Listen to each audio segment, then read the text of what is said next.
We back.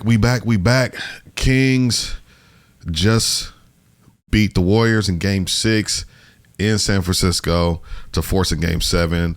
They will be back home at the Golden One Center on Sunday, April 30th, right? Yeah, because today's 28th. Yeah, so April 30th, they're going to be at Golden One, Game 7, man. Huge win for the Sacramento Kings tonight, man. And what's crazy, I was confident. The whole time. I'm like, we're going to win Game 6. I'm like, they got Game 5. I'm like, we're going to win. A lot of people was like, oh, man, it's over. I didn't feel like that. When I talked to you, did you get that vibe from me? Like it was over? Like I felt like it was over? I don't feel like I felt like that. Nah, not at all. Because I seen how, because the way I look at things is like, all right, I look at the why. I'm a why person. Okay. Why did the Warriors win Game 5? They couldn't miss a shot. We wasn't getting calls. We weren't rebounding. Draymond had a crazy game with over 20 points. Looney had almost 25 rebounds, something like that. I'm like, they can't duplicate that. And I was like, all right, I saw what happened. Yeah, they won. They looked great that game. I was like, but we can come back and win Game 6. And we did. Man, let's talk about it. What's your thoughts on Game 6, man? Talk to me. Big game. Huge game. Big game. I was lucky enough to be in the arena at Golden One. They had the watch party, so we went down. Did you see Brad down there? He was down there with his wife. I want to say his name, but did you see Brad? Brad be over here? You know what? I didn't. You didn't? I did not. Okay. I'm pretty sure he probably seen me. Yeah. They were down there. Okay. Yeah, but you know what? Great turnout. Great turnout? Great turnout. The energy in the building was good from the start. Yeah. You know what I mean? Actually, I got there at the start of the second quarter. So okay. Energy was great. All the way through. End up staying all the way through to the end of the game. Man. So we lit the beam. So I know the energy with the crowd, the people, I know the energy was crazy. So did you get a chance to actually watch the game, or was it kind of just like you were just embracing the vibe and the energy of everybody else kind of there? Did you see? So were you able to kind of see the plays and see what was going on and all that? Right. Yeah, I actually was able to watch the game. Okay. And you know what? I have my son with me. Shouts out to Low. I have my son with me, and he enjoyed it. And he was even pointing out little things. Was he? You know that's dope. He was pointing out defensive and his hands, players' hands being up. Yeah. And it's kind of interesting to see him learn. Learn the game, right? Yeah. And it gave me the opportunity to watch Game 6, man. Game 6, to force a Game 7. So the final score was 118-99. Like I said, we won in San Francisco at the Chase Center. We're bringing it back to the Golden One Center. The battle of the banks, you know what I'm saying? Chase versus Golden One, you know what I'm saying? Right. And what were some of the keys to the game, in your opinion? How did the Kings win this game? I totally agree with what you said. You said, you know what, a lot of things happened in Game 5 that the Kings corrected in Game 6, definitely. Absolutely. Transition points, players that needed to step up, stepped up. And it's crazy because we had a conversation earlier today. We was talking about who needs to be, added into the lineup just to throw things off. And I know we've been saying since, Game 3, Terrence Davis need to get in there. We need Terrence Davis in there. And he got in. And you know what? It wasn't. He brought energy in. And you know what? When he did foul out, I think he fouled out third quarter, end of the third, or the beginning of the fourth. He got a quick 5, and then I knew, and then Mike Brown kept him in. I think he kind of knew, like, all right, you're gonna foul out, but just stay in. See if you can make a couple plays before you get your last foul. But he gave us good minutes. He scored some buckets. He played some defense. Trey Lyles stepped up big time. Oh man! So do you want to talk about Trey Lyles now or later? Oh my goodness! You know what? We could talk about Trey Lyles now. Trey Lyles. All right. So I'm gonna say something that's unpopular, right? Okay. And I know it's gonna be unpopular amongst Kings fans. I'm a Kings fan myself. But I'm going to say something because I feel like it's necessary to say, and I feel like it's the truth. And sometimes the truth hurts, right? Okay. But sometimes we got to look in that mirror. And when you look in that mirror, you got to look at yourself like, how can I improve? How can I improve my situation, whatever I'm doing, right? So the Kings, they had to do that, right? And I think by default, they had to do that because Sabonis got in foul trouble. And, between rest and foul trouble, he was on the bench a lot today, which meant that Trey Lyles was on the floor. Alex Len didn't play at all tonight, surprisingly. But I think that was almost a good thing, too, because we had to do something different, right? We were forced to do something different tonight. Trey Lyles played 27 minutes, almost 30 minutes tonight. Mm-hmm. He needs to start Game 7 over Sabonis. And I say that because this is just a terrible matchup for Sabonis. And I normally don't say that. I'm not a matchup guy. I'm like, hey, blow for blow, team for team. You execute. I'm not like I won because I had this guy or we won because of that. But this matchup is proving to be a little rough on Sabonis. He's not able to get the ball in the basket. He's rebounding a little bit. He had 11 rebounds tonight, but he only has 7 points in 23 minutes. He went 3 for 12. Trey Lyles played 27 minutes and he went 5 for 10, 2 for 6 for 3, 12 points, and 9 rebounds. He's more productive than Sabonis right now, and I feel like his style of play and the type of player he is going to give.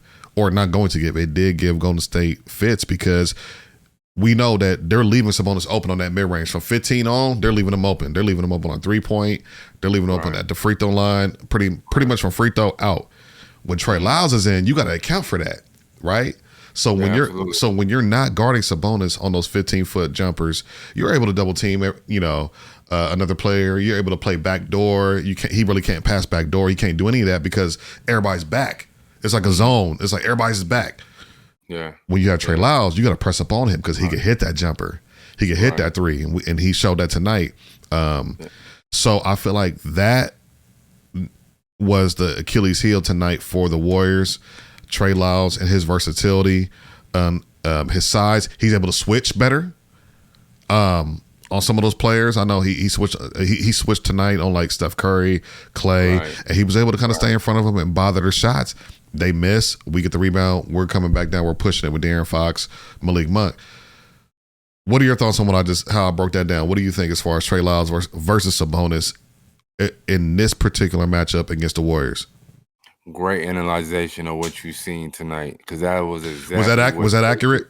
That was very, very accurate. One thing that I felt like Mike Brown did, he went away from, although we've been getting killed on boards, he went away from something that we said earlier that we needed to add. We felt like we needed to get bigger. He was smaller. Right? He went smaller. He went more faster. Athletic. Yep, so athletic. Every position was athletic. 1 through the 5. Well, here's the thing: we knew something had to change. You and I talked about that. I think we might have talked about it on the last video, but we definitely talked about it on the phone and through text. We're like, something has to change, and I was just kind of dancing around with ideas. I was saying start Lynn and Sabonis. I was saying, start Trey and Sabonis. But I mean, it was almost a blessing in disguise that Sabonis got in foul trouble and he fouled out, because I think Mike Brown was going to roll with him down the stretch, and that might have gave Golden State an opportunity to come back, because he's not able to switch. He's not effective offensively right now. And I ain't gonna lie, they got the clamps on Sabonis. Like Looney and Draymond and them, they're swiping at the ball. I feel like when they're passing the ball, they're just swiping. Just as soon as he gets the ball, like the guards are swiping, and he's not able to react fast enough to their defensive tactics right now. And I feel like with Trey Lyles, he's able to spread the floor. When you're able to spread the floor, 5 out, and you have a guy who can guard bigs and smalls and wings, that's gonna get them fits. You know what I'm saying? So what's your thoughts? Should we go more Trey Game 7? I think you go with the feel of the game. I think one thing that the Warriors do, because they've been in these situations so many times, that they make great next game adjustments. You know what I mean? So it's kind of like, let's just go with the fly. Let's kind of just see, let's feel the vibe out. But whatever the vibe is, let's also control it though. Yeah. And that was one of the things that we did tonight. And I do agree with you. I know you hate this, but it does go back to matchup, because I don't think there is 29 other teams in the NBA that can do this to Sabonis. Luckily, the Warriors. I don't either. You understand what I'm saying? Yeah. But because of who the Warriors have on their team and the way and how he's the way they play. Yeah, it's hard. just it's hard. Exactly. You know, they're telling Sabonis, come to me. Yeah. I want you to come to me with full speed. Now, if he does get the ball on the blocks, their hands are active at all time where times. He can't do anything. You know what I mean? So and that's great coaching by Steve Kerr. But that's why I said I feel like when that Trey Lyles came in, it was like, oh. Yes. It was like, oh, and Mike Brown earlier on the post game presser, he was kind of saying how his assistants were on him, like, yo, we need to play Trey, Trey. And he was saying like they just been in his ear, and you know they did it tonight. Like I said, Alex Len got no minutes. Let's kind of talk about the rest of the bench. Davion Mitchell had 11 minutes. He went 2 for 7. Terrence David, 19 minutes, 2 for 5. Malik Monk, we know he's the sixth man, 32 minutes. He actually played starter minutes. 32 minutes, 8 for 14, 7 rebounds, 4 assists, and he had 28 points. He was leading scorer for the team, 28 points. Let's talk about Malik Monk a little bit, man. We wouldn't be where we are without Malik Monk. Absolutely, we would not be in a position to play a Game 7 without Malik Monk. Can we talk about how important his role is within this team? You know what? I do want to say this. I want to shout out Monty McNair. I want to shout out Mike Brown because the culture that they're bringing is very, very important, right? So one thing that I do notice, and I have noticed throughout the season, is that 1 through 8, it can be 1 through 9. They show each player, right, that they are an important piece on this team, and you're going to be important at any given time of this season. You know, or in the game, Hey, at some point, you're going to make a difference, and we're going to lean on you. Yeah, you know, these guys are coming in like Terrence Davis. You know, he didn't have the greatest of scoring game, but he made his presence felt today. He hasn't played a game all series. I don't believe. He might have got in game 1, maybe. Yeah. But I know with Mike Brown, he's on such a short leash, with making a small margin of error. You know what I mean? So it's like when he make a turnover, he know he coming out. Yeah, exactly. Yep. So Terrence Davis, good game. Keep your head up. Great game, Trey Lyles. And you know what? If we had a conversation with Trey Lyles right now, he would feel like he could have played better. That's the crazy thing about it. And I expect a better game. I'm saying it right now. I expect a better game from Trey Lyles. Game 7. Let's go, baby. I do too. And do you feel like is Mike Brown going to make a conscious effort to play him extended minutes the way he did tonight? Because again, I kind of feel like because Sabonis was in foul trouble, wasn't playing well, you know, due to rest at certain points of the game and foul trouble, Trey Lyles got in. But do you feel like it's going to be a conscious thing, like, yo, like, get Trey on the floor? I feel like he did play more game 1 and game 2. His minutes kind of fell off after that, and we won those 2 games. You know what I'm saying? Right. But I think game 3, 4, 5, his minutes kind of, you know, fell off, and I don't know if he even played game 5. I don't know. I could be wrong, but do you think he's going to make more of a conscious effort to give him minutes? You know what? It's going to go off the feel of the game. So you don't think we should have a direction coming in? You feel like however the game flows, kind of adjust from there. But see here, my fear with that is my fear with that is making adjustments too late, and we've seen coaches and teams do that. Absolutely. Whether it's football, basketball, they make the adjustment, but it's too late. We can't do that, and you know, and I think coming out hot and coming out to a good start against this Warriors team in the Game 7 at home, it's important to start off strong. So I just don't want us to come out too late and make the adjustments and things like that. But absolutely. So you think just kind of see the flow without? I do. Okay. I mean, you come in. I mean, of course, you come in. You know what I mean. You come in with a game plan. Okay. You know, the game plan is to continue to try. What's your game plan? Them out. Okay. Continue to try to run them out of the gym. You know, after a made shot, we're pushing it. Nothing less than 1/10 of a second. We're taking it out of the hoop and we're running up the floor. Yeah. After a missed shot, we're running it up the floor. And that's what Mike Brown said in his presser. He said he wants to play fast, even at half court. He said even at half court. When he was saying, you know, defensively, passing lane, and that's what they did tonight. Passing lanes, swiping at the ball, rebounding. Our guards were, even though they might have been rebounding, but they were tipping the ball like, "Yo, somebody go get it!" Like just being active, being aggressive. You know what I'm saying? So, nah, man, it was a really good game. I feel like, man, it's just exciting. I think game 7. Draymond is going to have another game 5. Oh, that's for them to win it. And I'm not saying 21 points. He's going to have a triple-double. For them to win it, he's going to have a triple-double, and somebody on the Warriors is going to have to step up. Okay. It could be Jordan Poole. It could be, but it could be Wiggins. Neither one of them has had like a huge game this series. Could be. But on our end, who else could have a big game? Herter, like I said, he hasn't really went too crazy this series, but he had a decent game from 3. So he shot 8, he made 3. That's almost 50%.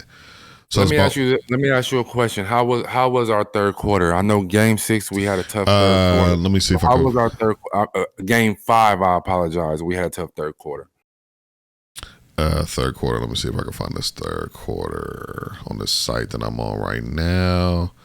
I can't really see here, but I do recall us not letting up. We were up. We didn't let up, and I feel like that's what the Warriors. The Warriors are known for the third quarters. You know what I'm saying? So they weren't keep it in arm's reach. Yeah, they weren't really able to close the lead and like get those like big shots, kind of like those big runs. That didn't happen in the third quarter. And we kept our foot on the gas. What we did in the first half, we continued to do in the second half. We were consistent, and I feel like that's what it's about when you're playing a team like that, because they're gonna be ready. They're gonna be ready. Let's look at some of these Warrior stats. Kayvon Looney, 13 rebounds. You cut his rebounds in half from last game. You know what I'm saying? He had 22 last game. You almost cut that in half pretty much. Or close to it anyway. 13, he had 7 points. Wiggins 13 points, 7 rebounds. Curry 29 points, 5 assists, 4 rebounds. Klay Thompson 22 points, 2 rebounds, no assists. Their assists were low. Draymond had 10 assists tonight. But considering the Warriors, their assists were really low. They had 20 total. We had 25 total assists. We have 53 total rebounds. They have 42. So we out rebounded them and we out assisted them, which is what they did the previous game. So the game is going to be won with rebounds and passing and finding an open man and taking care of the basketball. Absolutely. Can we do that? Can we do that? And how do we do that? You know what? Believe in the process. Keep it going.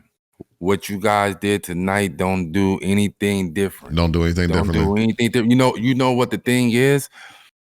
We haven't done anything too much different. Shots are starting to fall for us. Yep. Shots is finally starting to fall for us. Yeah. And I said it earlier. I want to say I said it about maybe about the third quarter. I looked over to my son and I'm like, we've lost all these games. Yeah.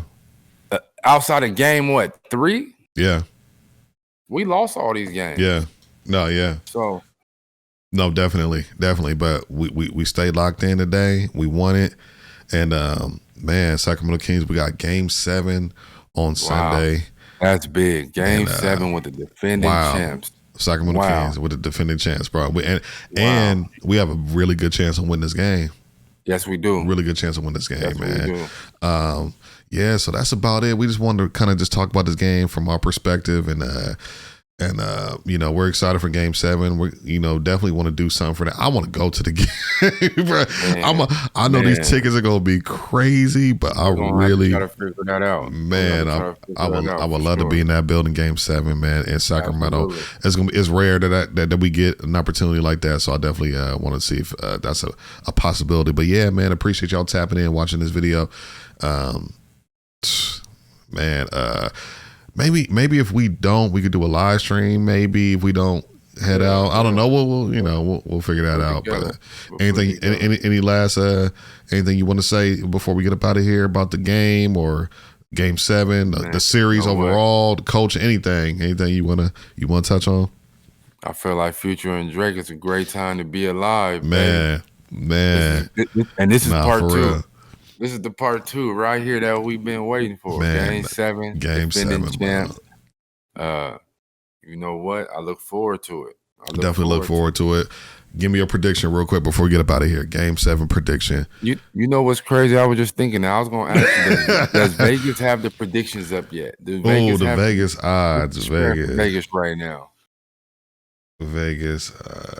And I know they're going to fluctuate throughout, you know what I mean, without the next day. All right. So right now. Okay. Oh, that was for Game 6. Nothing yet, huh? Nah, nothing. Nah, they had the Warriors winning tonight by a pretty large margin. We got Vegas scrambling. 7.5, they said. We got Vegas scrambling. Yeah, 7.5. The Warriors they had tonight winning. Oh man, they scrambling tonight. Yeah, man. So we'll scrambling tonight. We'll check that for Game 7. But nah, yeah, man. Kings gonna bring this home, man. Kings is gonna bring this home, man. Game Y'all 7. know what it is. We're gonna get to that next round. Looks like it looks like the Lakers are gonna be the next matchup for the Warriors or the Kings. Whoever wins this Game 7. They're blowing out the Memphis Grizzlies right now. And I feel like it's trouble for whoever win this series. Trouble for the Lakers. I'm gonna put it like that. I agree. And if it is, we'll talk about that potential matchup. I don't want to talk on it now. I want to talk about it tomorrow. I want to talk about it tomorrow. So how would those matchups look? But yeah, man. So we gonna tap in. Definitely appreciate y'all watching this video. On that no rim, Sacramento Kings Game 7. Let's go. Come on, man. Tap in.